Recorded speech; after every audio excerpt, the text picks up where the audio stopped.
Ko darīt, ja priekšā ir gaidāms garš pārbrauciens ar mašīnu, vismaz 10 stundas, un mēs jau zinām, būs diskomforts, sēžot kājās, plecos, rokās, viss būs stīvs. Ko tad darīt?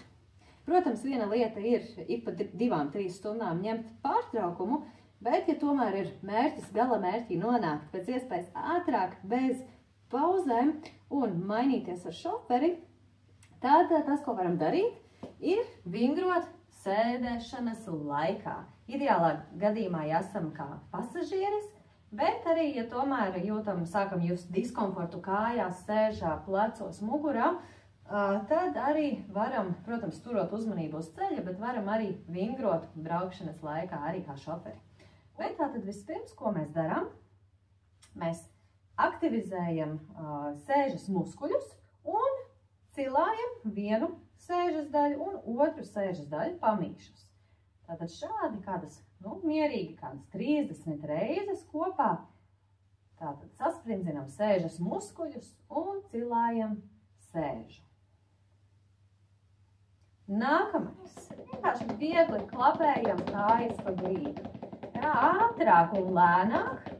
Un šis uzreiz palīdzēs asinsriti veicināt no kāju pirkstiņiem uz visu ķermeni. Tātad arī kādu minūtīti padarbinam kājas šādā veidā. Vēl varam papliķēt pa kājām, pa augšstilbiem, apakšstilbiem. Tātad arī šādā veidā mēs veicinam asinsriti savās kājās.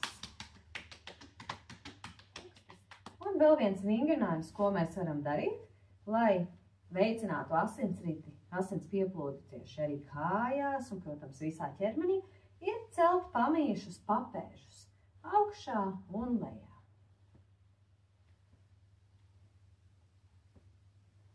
Vēl viens diskomforta moments, kad sāk stāpēt kājas aizmugurējās daļas.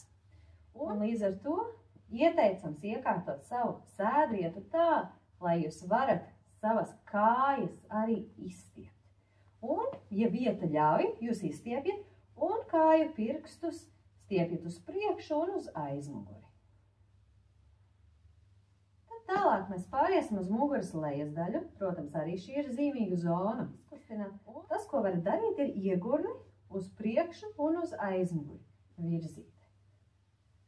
Sēžot to, jūs varat arī šādi darīt. Tad maksimāli censties savu iegurni uz priekšu un uz aizmuguri.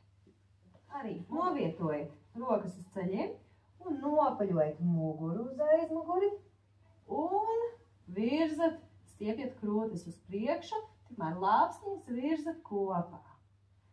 Nopaļojieties un izstiepieties uz priekšu. Un tā pāris reizes, protams, ja esat jau pavisam stīvi kļuvuši brauciena laikā, tad, protams, ļoti uzmanīgi un netaisīt uzreiz pilnā amplitūdā, bet saudzīgi ar katru reizi palielināt kustības amplitūdu.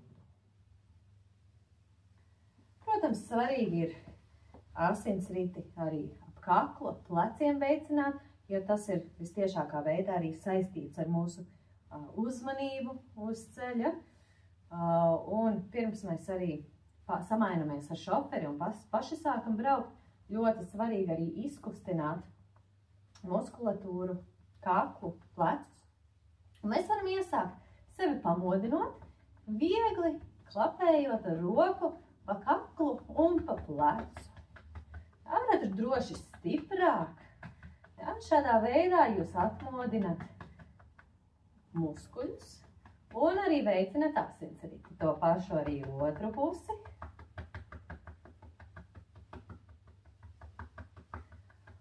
Un tad galvu mēs pa kreisi un pa labi grozām.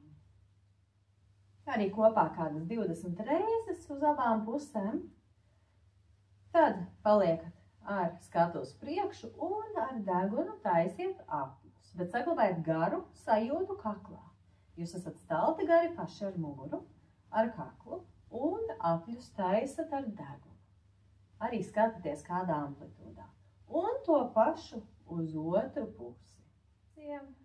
izapļojam arī kārtīgi plecus. Nereti mums nav daudz vietas, braucot mašīnā, kustībām ar rokām, bet tas, ko varam darīt, ir apļot plecus uz aizmuguri un uz priekšu pāris reizes.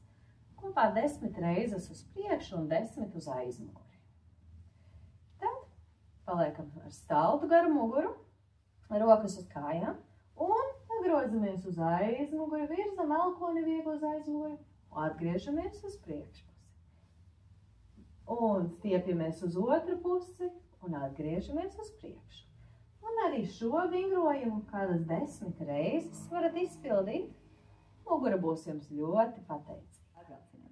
Es ceru, ka šis video noderēs īsos garos pārbraucienos, bet svarīgi uzturēt sevi labā veselībā ar mundru prātu. Tā kā, lai jums laba veselība un lai superīgi pārbraucieni šajā vasarā. Čau, čau! Tiekamies citā video!